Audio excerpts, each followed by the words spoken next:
Hello, everyone. I'm joined today by Heather Ellsworth. Heather, how you doing? I'm well. How are you? I'm doing good. We got connected through Popey, actually. Those who know Alan Pope. He said, hey, you should really have a chat with Heather. She's pretty darn interesting and would be a great guest for Brunch with Brent. Yeah, thanks for having me. I feel very honored. Yeah, absolutely.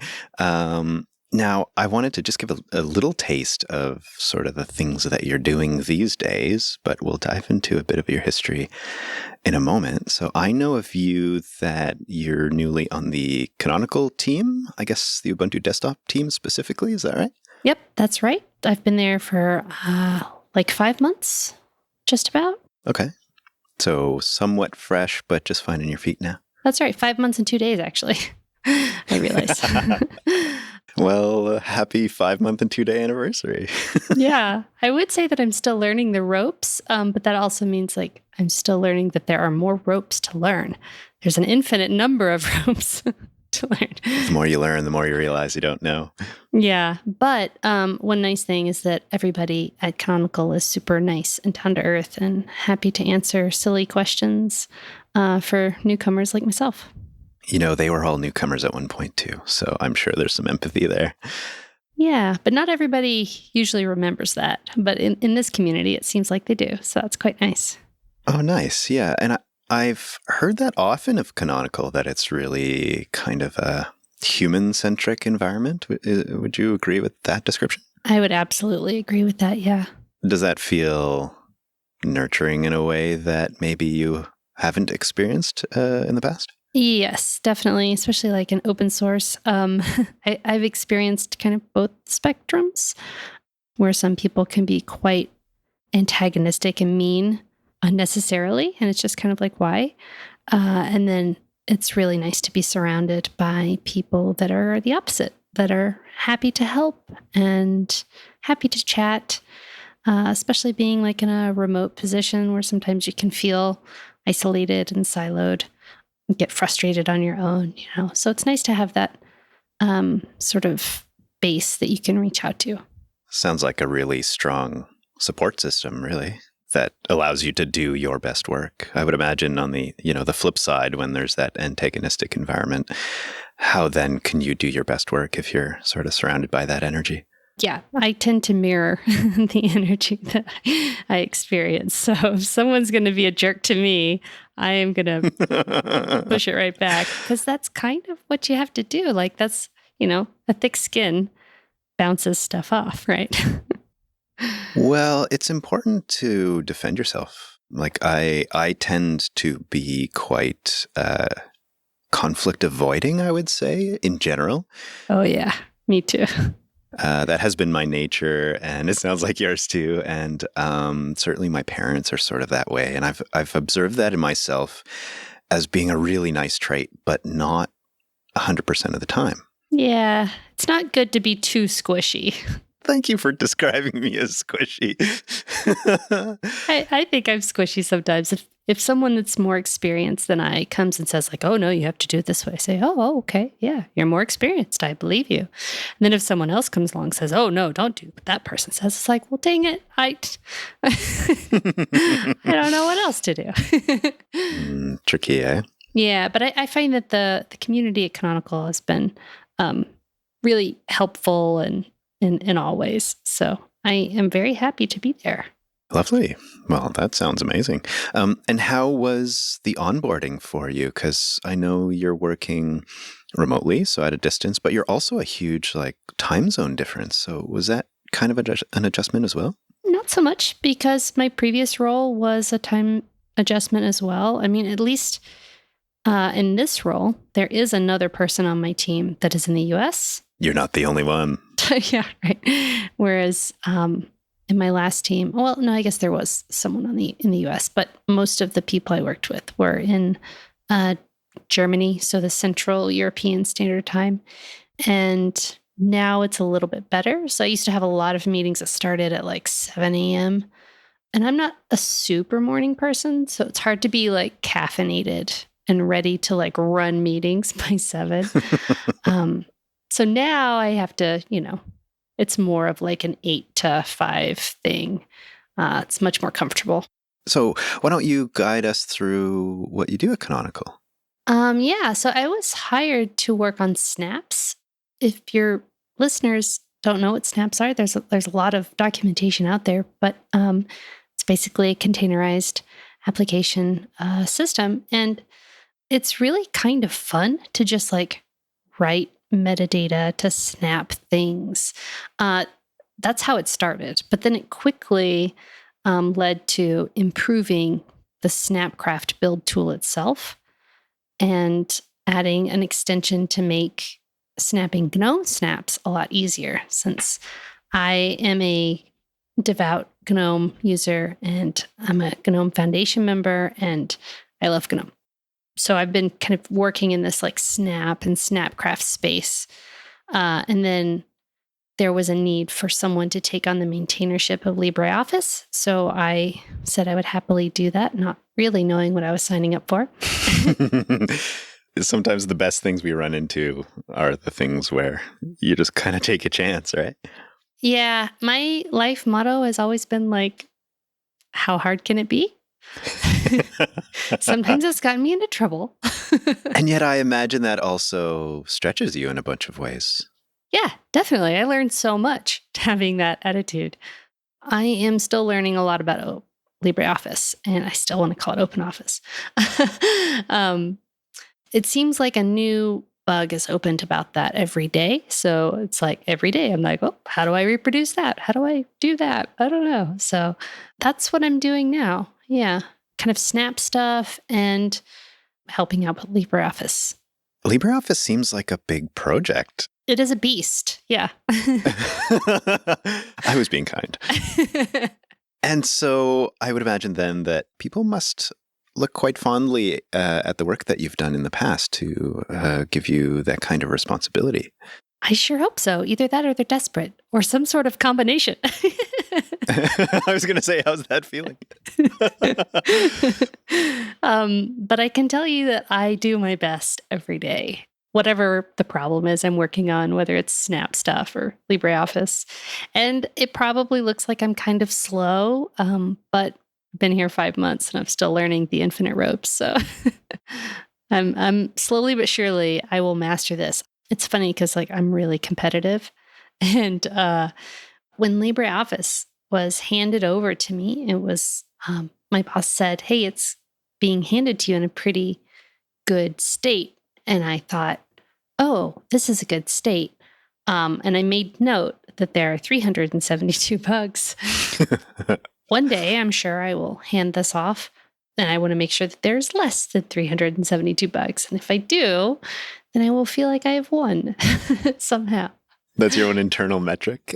Yes, absolutely. I like to win. I like to set goals. I don't know, just all over the place. I'm a big planner and goal setter. And I mean, I track all kinds of like metrics in my personal life just for the heck of it. Oh, can you give us a few? Yeah, I like to just try and measure things, random things, seemingly. They must be measured somehow. Yeah. But like coffee. I guess it's been a couple of years ago. So I buy my coffee in bulk, and I love my coffee, and I drink the same amount of coffee every day. So I wanted to know how much does a cup of coffee cost me every day. I'm happy to pay too much for bulk, delicious coffee. But I wanted to know, like, how much cheaper is it than, like, if I were to go to whatever local coffee shop and get a just black coffee. And so, yeah, I did this for, like, 3-ish months. And it turns out it costs 80 cents a day.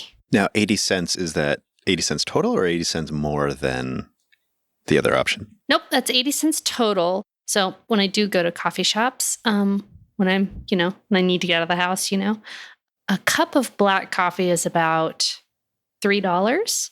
So It's a lot cheaper. And even if it wasn't cheaper, I probably wouldn't go to a coffee shop every day just because that's more of a commute than I'm used to. Just walking downstairs. Yeah, I'm with you on that one. When I was in grad school, I did a more complicated measurement on the milk. So, I always have milk around, and I wanted to know, like, the sell by date.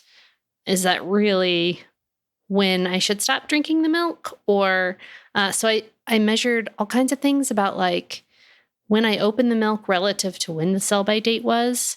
And I had sort of a flavor, like, numerical profile I would attach to every day's. To kind of, I'm loving this. yeah, and so I did this for like only maybe a month or so because it was kind of intense.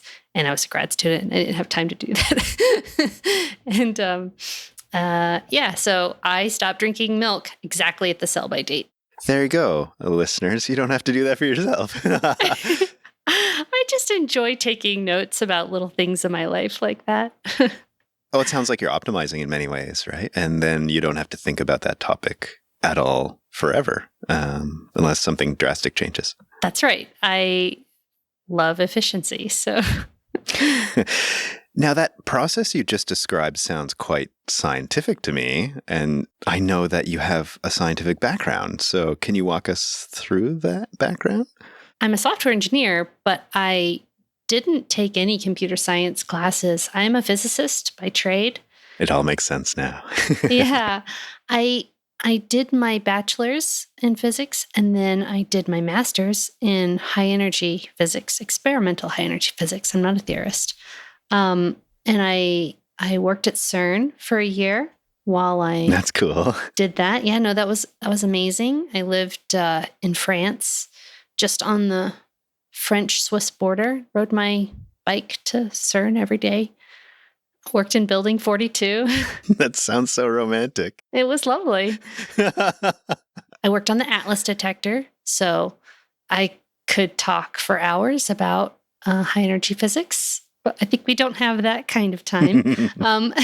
But what I did was I worked on a piece of the detector that didn't have a good protection from the radiation.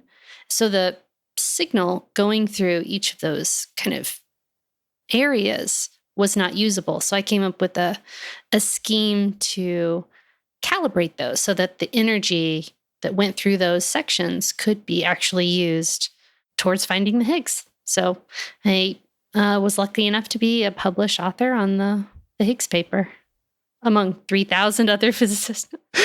That seems pretty cool. That's like world-class stuff. And when you say Higgs, for those who don't know the shorthand, that would be... Oh, right. Higgs boson.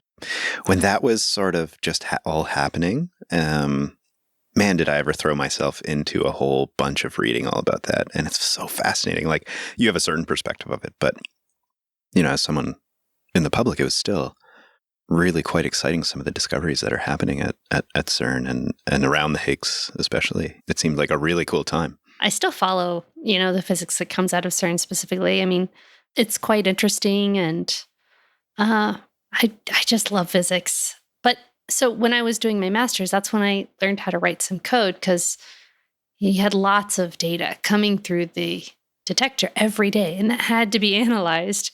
And you're kind of racing against, the other general purpose detector, which is CMS. And so there's like a healthy rivalry there. Of course, Atlas is objectively the best. Perfect for you. Yeah. There was a lot of kind of statistics, well, a lot of similar things actually with what goes on in machine learning today. There was a lot of data. My advisor was just like, write some C code to make these plots, and you got to, just figure it out. So I Googled my way to writing some working C code. Wow. I hated it at first, but after I was able to actually do things with it, I really loved it. And then after I graduated, I started my PhD in physics. But after one semester, I was like, you know what? I think I'm good on grad school and feeling constantly guilty that I'm not working 24 hours a day. So I went and got a job writing Perl tests at HP. Really? Yeah. That sounds cool. I was happy to do that for several reasons. I mean, I am from Texas, and then I moved to Colorado to start my PhD. And the town I lived in, which was Fort Collins, was absolutely amazing, and I didn't want to leave. And so it was nice to be able to stay in Fort Collins and have a job, making real person money and have time to like read books for leisure and, pursue hobbies and that kind of thing. And I don't miss school. However, I do miss doing math on a daily basis. Just pages of math was so much fun. Oh my God.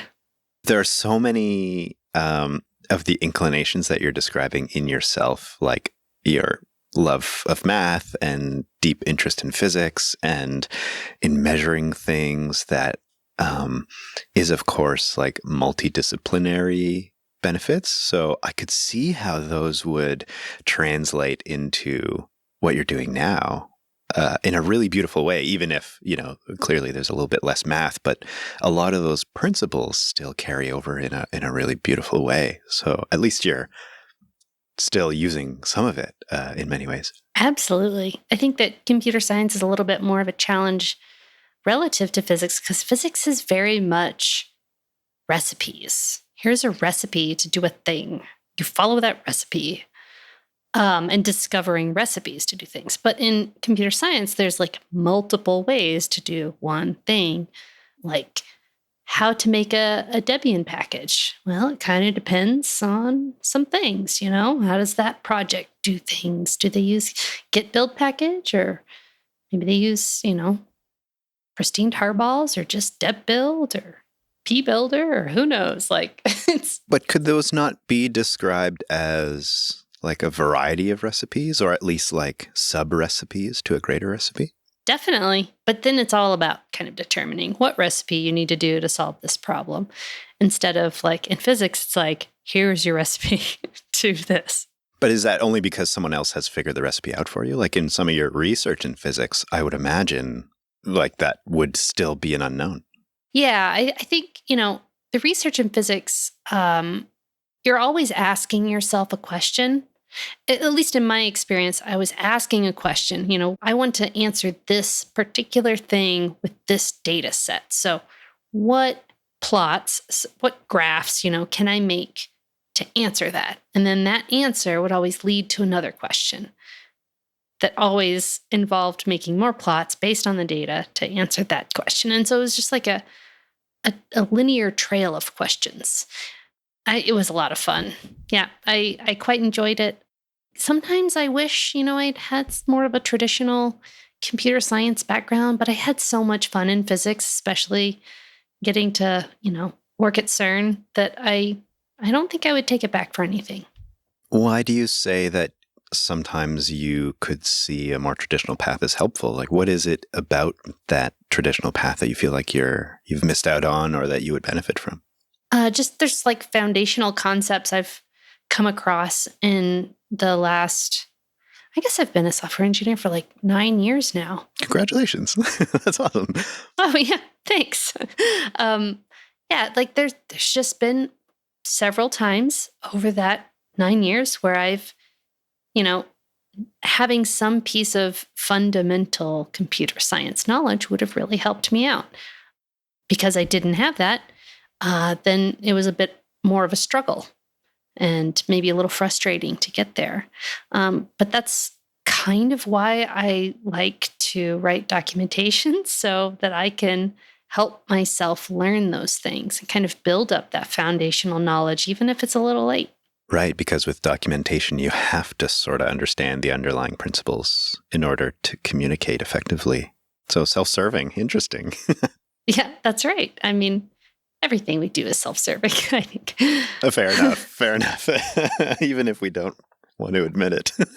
Right. Yes. But you were saying, learning it yourself, like in order to teach someone else, you have to learn it yourself. Yeah. I mean, I learned a lot of physics just by teaching labs to undergrads. They would ask questions, be like, oh, well, that's a good question. I will go find that out. Like, just to be able to explain, the concept. This is what today's lab is about. It leads you, when you're preparing for things like that, it leads you to do some more research to understand maybe some finer points that you weren't so sure on.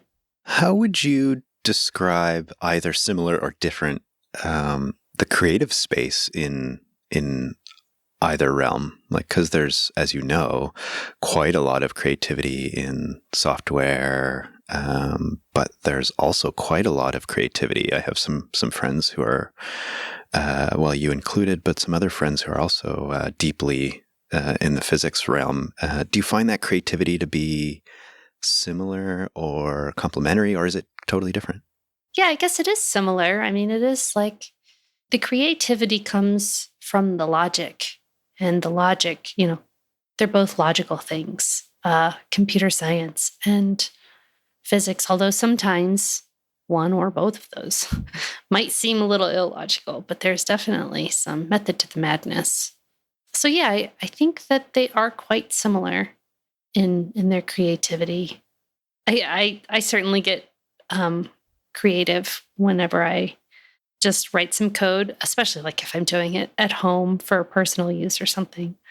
Um, I'm not the kind of programmer that seeks to write the tightest code in the world. I'm a physicist programmer. And what we do is we write code that works. To get you to the next point, right? Yeah. So a couple jobs ago, I was writing some Python tests, and this coworker was kind of looking over this function I had written, and he was like, "Oh, you could do these like 4 lines in like 2 lines." And I was like, "So? Like, I really don't care. Ain't nobody got time for that. Like, this works. Let's move on." As long as there's not some like, major performance hit, then. Yeah, in my development experience, and you're going to agree with this, I know already. And it's true of my background in photography and perhaps even yours in physics, but there's something essential about like gleaning when you need to compromise. So when is really elegant code important, in terms of performance would be a perfect example. But then there's also something to be said for your own development time and energy and creativity, right? So if you got 4 lines that work as well as those 2 lines, and that's not really going to have any, play a different role, then maybe there is more value in just moving on and working on the next, the next 4 lines. That's an area that fascinates me, is in my trying to break my own leanings towards perfectionism, is knowing when enough is good enough, like a B+ is maybe enough in this case. And maybe the true skill is knowing how to evaluate that for each situation. Yeah, I do agree. I mean, I could play the devil's advocate and say that I could see an argument for the other side, that it would give you an opportunity to learn the language a little bit better, to learn this, maybe a new feature of the language. I'm not going to learn that unless I don't use it. But I tend to kind of barrel through things as, I want to get to my goal as quickly as possible. Maybe that goes back to the competitive thing. I don't know. But yeah, so I just want to write something that works and then move on. That's, typically how I approach things.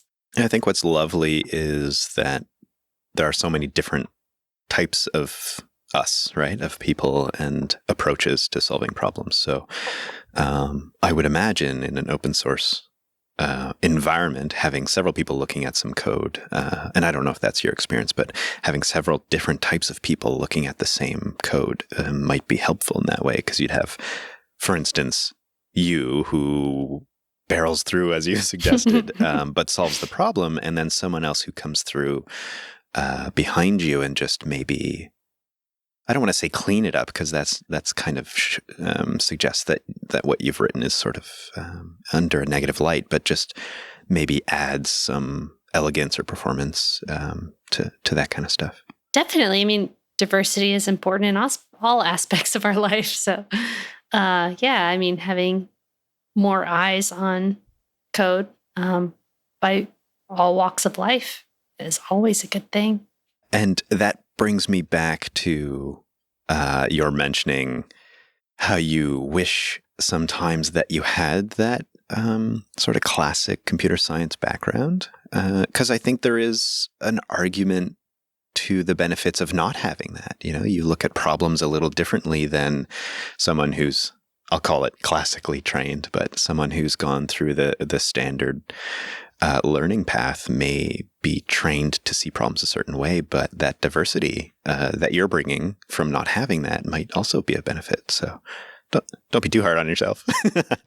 That's a good point. No, that's a good point. I mean, and I think honestly that employers have seen that maybe before I have, because they say, "Oh, a physicist," and and I'm like, "Hang on there, I'm not like a genius or anything. Just anybody can study physics." You say that, but in physics, we make things sound harder than they really are. Okay. We like to use complicated terms like calorimeter and, boson. You actually read an article the other day about how scientists like to do that. They like to, jargon things up to make it sound fancy. But when the layman reads, a scientific article or something with that jargon, it actually deters them from wanting to pursue science in general. That's unfortunate.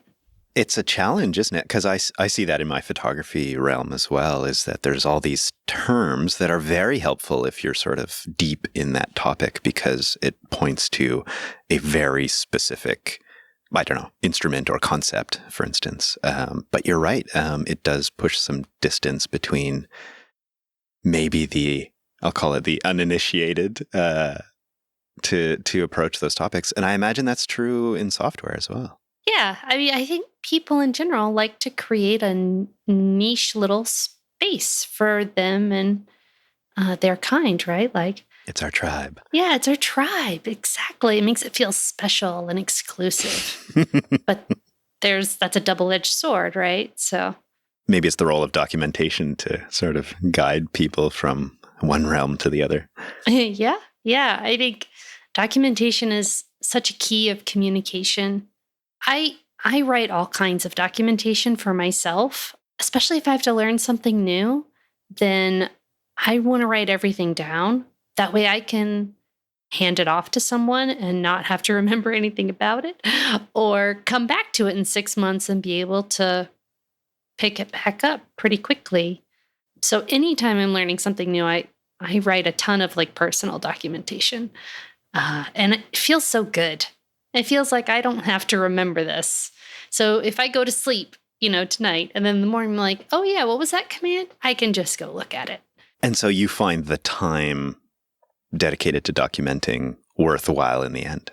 100%.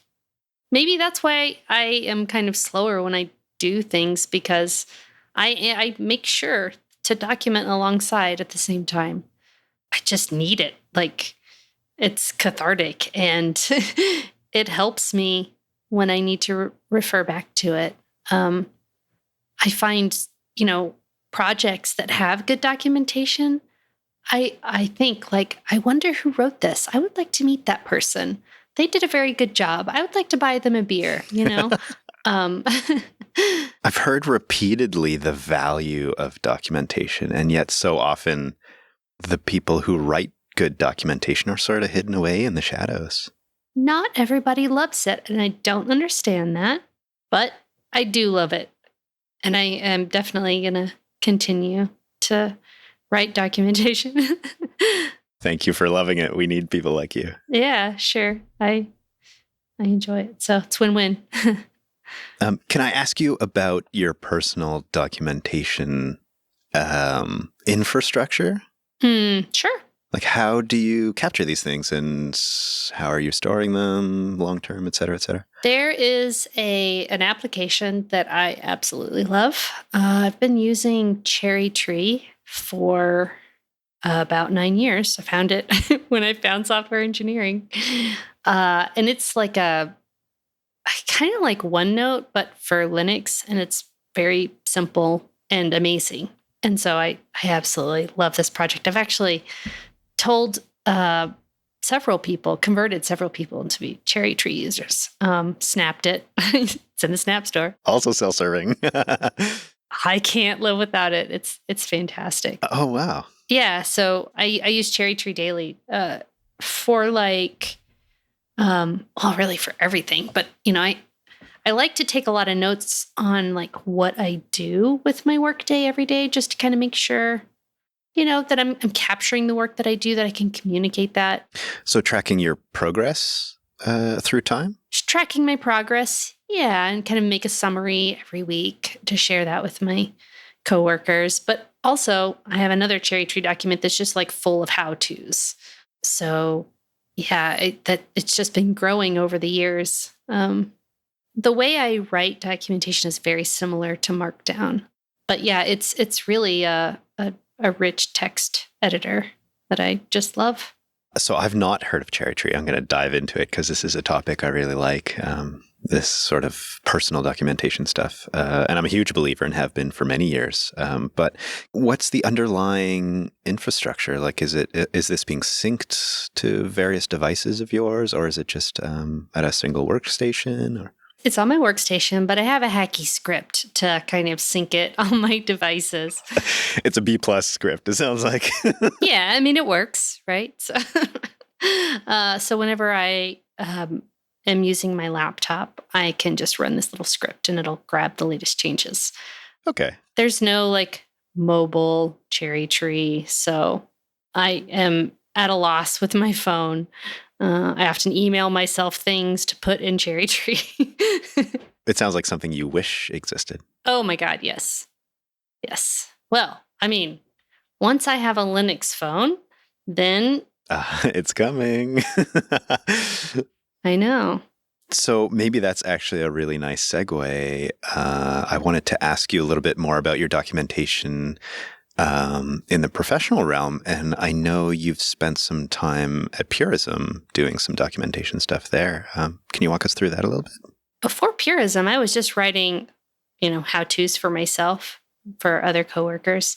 And I was browsing Reddit one day and I saw that the Librem 5 project was launched and dove into that and applied for a job and was really happy to be hired as the documentation engineer. Amazing. I set up the VM and the Nginx and, the Sphinx documentation there and just started writing it. Worked with some amazing engineers to try and document the fantastic technologies that they were putting together for the Librem 5. And that was a lot of fun. I really enjoyed it. I'm not with Purism anymore just because after my maternity leave, I became a project manager. I thought, I can give this a shot. There was a hole that needed to be filled. And it turns out I really didn't like that at all. And it wasn't really a good path for me to kind of go back to what I was doing. Ah, got it. So, yeah, I mean, I am really honored to have written so much documentation for Librem 5 and to work with the engineers on that team. They are absolute rock stars. It sounds like once again you are sort of on the trailblazing side of some pretty cool technology. Yeah, I feel really lucky to have had that opportunity. But also sounds like you're seeking it. Yeah, of course. We should always be seeking to make ourselves happy, right? If trailblazing is what makes you happy, go for it. That's awesome. But I admire how you sort of discovered a project, saw how it's something that you could really believe in, and then threw yourself 100% at it. That's really quite lovely and honorable, I think. Oh, yeah. Thanks. I mean, I'm going to chase after whatever makes me happy. And that, definitely fit the bill. I really do like writing documentation. I sadly haven't had enough time to do that in my current role.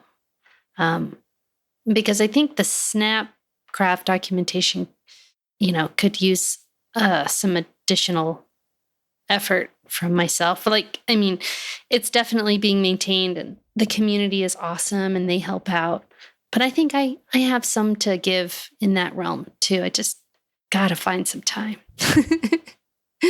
Well, I would imagine for you being kind of new on the desktop team that there's quite the learning curve you're going through. So maybe maybe as that settles a little bit, you'll find some time. That's kind of what I'm hoping. I mean, I am kind of documenting some stuff just for myself on the side in Cherrytree, like everything to do with, not OpenOffice, LibreOffice. And so, yeah, I have documented some stuff about Snapcraft, but mostly I've used kind of what's out there. I've read only like kind of surface level stuff, and I found it quite nice. But I would imagine, like any project, there's always more that can be done.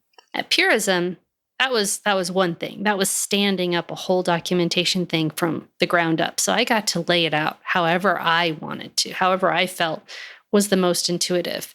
Whereas this is completely different, right? There's an established like documentation tree hierarchy already out there that maybe that's not exactly how I would have laid it out, but we can always add more links, right?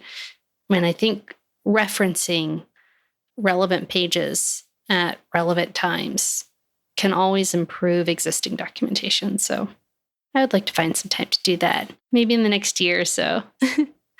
One topic I wanted to touch on is we sort of chatted about it very briefly when we talked a few days ago, and I wanted to come back to it because it was one of those moments where you're like, no, let's keep it for when we chat. And we had quickly explored the topic of the economics of open source. And I know that's something that's close to your heart that you feel is often misunderstood. And I just wondered some of your additional thoughts on that. I'm passionate about open source. And, when I started working at HP, it was very proprietary and I didn't really understand open source. I've been a Linux user exclusively for a long time, actually, maybe 15 years. Wow. But it didn't contribute. There was a point where I tried to contribute, but I got shot down in a very mean way. And then I was kind of gun shy. How come? And why? What was the environment like? And you don't have to mention a project specifically. Yeah, no, I wanted to help out on a package. And I thought, I'd read the project's documentation and it was misleading. And so I offered to take over maintainership because I thought that that's the way you did that. And it was wrong. And what I should have done is I should have offered to improve the documentation. But instead, I was just terrified of this faceless community. So I just stood back and watched for many years until I found the GNOME community. And they've been very nice. So, and what was it about that GNOME community that convinced you that it was a safe environment to rejoin? The people, they were just so nice and willing to help and answer questions. And they were real people with real faces that I met. That makes all the difference, doesn't it? It does. To know that there's another human being on the other side of that code or that documentation. Yeah, I'm a visual person. And so I like to see faces. So I went to LinuxCon in 2015, which now it's like all things or Open Source Summit. That's what it is. But in 2015, it was LinuxCon and it was amazing. And I was standing outside of some talk that was full. I forget what it was. And I was just kind of standing at the door, open doors. And right behind me was this booth for the Free Software Foundation. And I started talking with some of the guys there. And I ended up buying Freedom 2.0, which is Richard Stallman's book. And I read it and loved it. And it answered a lot of questions for me. But it also kind of led me to read Cathedral and the Bazaar, which is, almost like a response. And the combination of those two books really helped me kind of understand the history of open source and why we need it, even just like the terms open source versus free software, and how there can be some contentiousness there. And then, in my various jobs, not every manager understands the value of open source, and why it's good to contribute back. A lot of companies just think like, oh, we'll take from open source and we'll modify it so it meets our needs, and then we'll kind of keep it closed. And so even just knowing that if you take something that's under GPL and modify it, and then if a customer wants to see that code, like you have to give it to them, right? I learned a lot about licenses. And I mean, there's still so much that I don't know. And then how companies can make money off of like support and other services, or even just like bring you in with this open free product and then sell you some other things. So just like how people make money, how companies can make money off of open source, that didn't make sense to me for a long time. But now it does. And I think it's awesome. Yeah, I think you're right in that it's often misunderstood. Even I've run into that speaking, when people ask me what I do on a daily basis. As soon as I introduce the concept of Linux and open source and how that works for those who are interested enough to want to learn a little bit more, often that's the question that gets asked is, well, okay, if you're giving this stuff for free, how does anybody make money? I get that often. And I think you're probably right. Like having a deep understanding of that realm and the history to it and the social aspects that are connected to these topics really gives you a perspective on why the work you're doing is important to you, but also why it's important to share it. And so do you find that that's something that allows you to kind of venture on and do the hard work and to inspire you to continue to push yourself? Absolutely. Even just knowing that any code I put out there is going to be possibly viewed by, hundreds or maybe even thousands of people, it drives you to write more readable, more maintainable, nicer code. Not necessarily more efficient code, but I am all about communication. So definitely more readable code for sure. I've tried to explain it to people like my parents, and they still don't get it. So I think I still need to work on my communication about that specifically. It is kind of a hard topic for some people. So in open source, we tend to be quite giving. How does that compare to the scientific community? When you're doing research, it's free flowing amongst your colleagues, but there are going to be rivalries in any area of the sciences.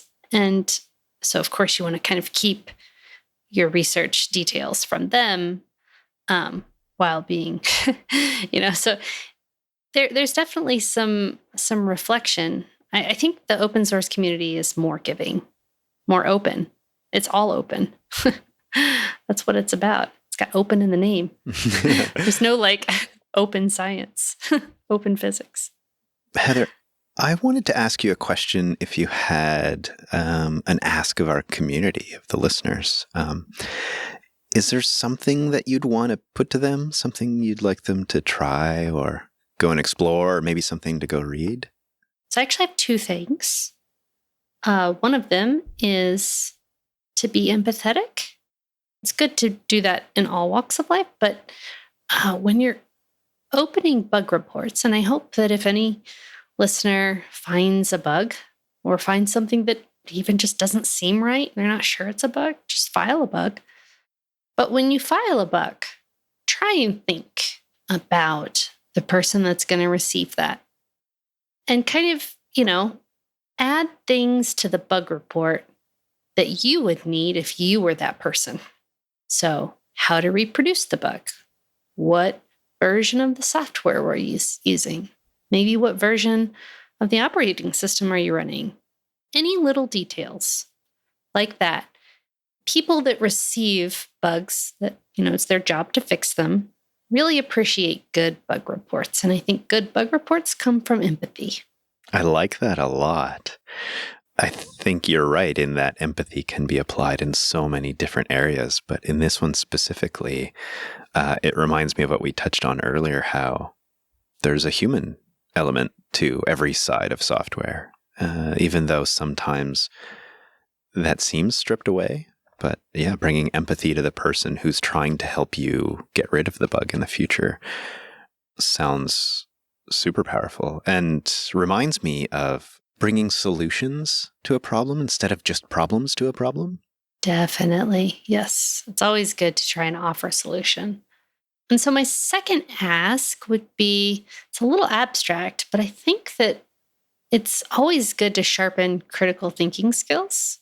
And so I would implore your listeners to go play a board game. I love that. I love board games. I play them any chance I get. So yes, please go find a board game and play it. When you said critical thinking, that was not going to be the first area that I expected you to mention.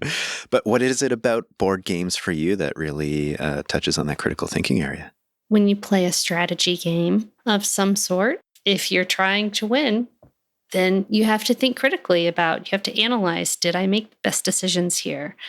Even if you feel almost territorial of like, my strategy is the best. Well, is it though, right? And like, stop and think and do your best. And if you win, then you win. Is there a game or two that you recommend that really kind of grabs you? So there's a game called Onitama, which is a 2-player chess-like game where you kind of have pictures with little grids on them, and it tells you like how you can move each piece. And there's 5 cards, so each player has 2 cards, and there's another card. And whenever you play a card, then it kind of goes into this other pile, and then it eventually rotates to the other player. So that's a lot of fun. It's not super interactive.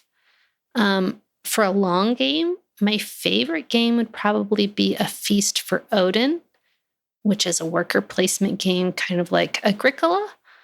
I also really like Norse mythology. That's kind of why I bought that game. That helps. Yeah, but that's actually a really good game. I have lots of games, and I love to play them. Magic the Gathering. I'm also a big Magic nerd. Sounds lovely. Heather, if people wanted to get connected with you, where would you like to send them? People can email me. I am Ellsworth at gnome.org. I am on Twitter, although I don't make my way over to Twitter very often, only when I'm procrastinating. For some of us, that's often. I know, right? Email's the best. I will answer my emails. Sounds great. Well, Heather, thank you so much for your time and for connecting on all these super fun topics. I really, really appreciate it. Sure, anytime. Okay, great. Let's chat soon.